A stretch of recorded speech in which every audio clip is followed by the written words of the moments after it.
Here you will create a new annotative text style that specifies a paper text height. Then you will create an annotative text object with representations at 2 different scales. You will then arrange these representations to be displayed in separate viewports. Finally, you will create annotative text in Paperspace. Open the Documentation 3 project file. Before we create any text, let's create a layer to hold it. Go to the Layer Properties Manager and create a layer called Text. Set that layer current. Then type ST, which is the alias for style, and press Enter. Create a new text style called Title. OK. Check Annotative, and then change the paper text height to 5, which is 5 millimeters in this case. Click Apply and Close. Next, create some multiline text. Zoom in to this area between the gears and click the 2 opposite corners of a rectangle. Type the words planetary, enter, gears, and then close the text editor. Move this down so that it's roughly centered between the gears. Zoom out a bit. Next, come down here and look at these 3 controls. These govern the annotative feature. This icon, when on, allows you to show annotative objects for all scales. Well, right now we just have one object at this one scale.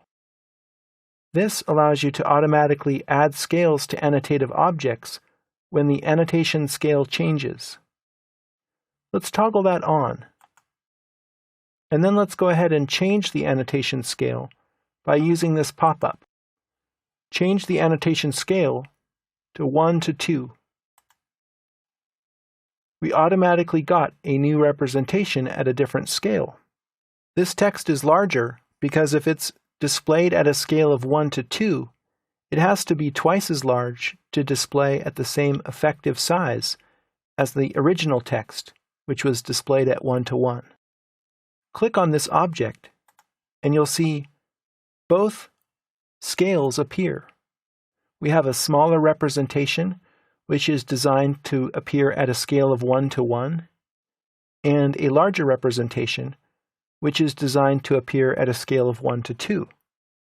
You can actually move these representations apart using the grips.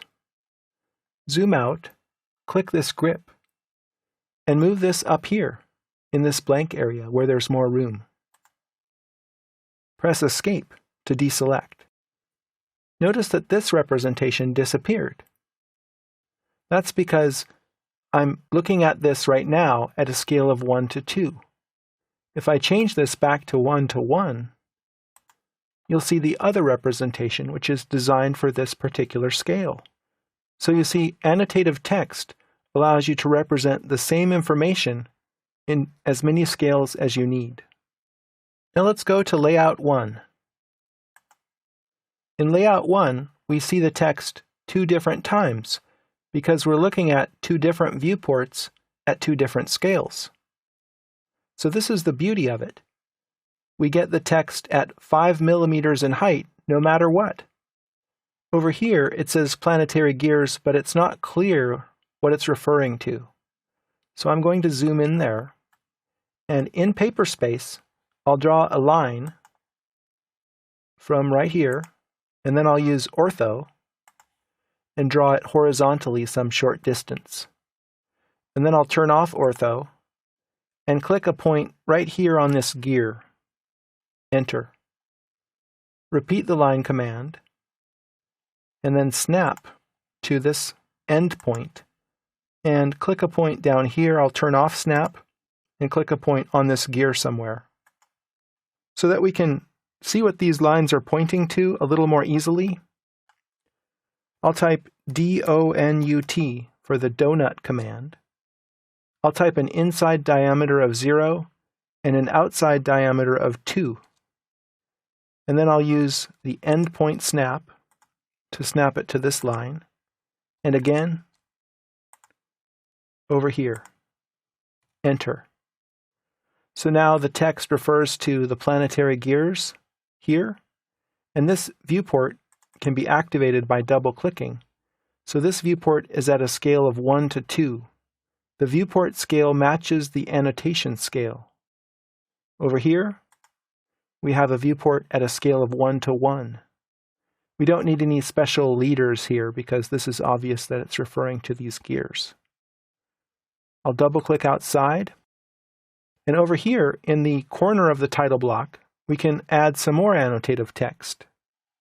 I'll click the multiline text tool again, click 2 points to draw this rectangle, and then type M1 for mechanical 1. And then I'll change the justification to middle center.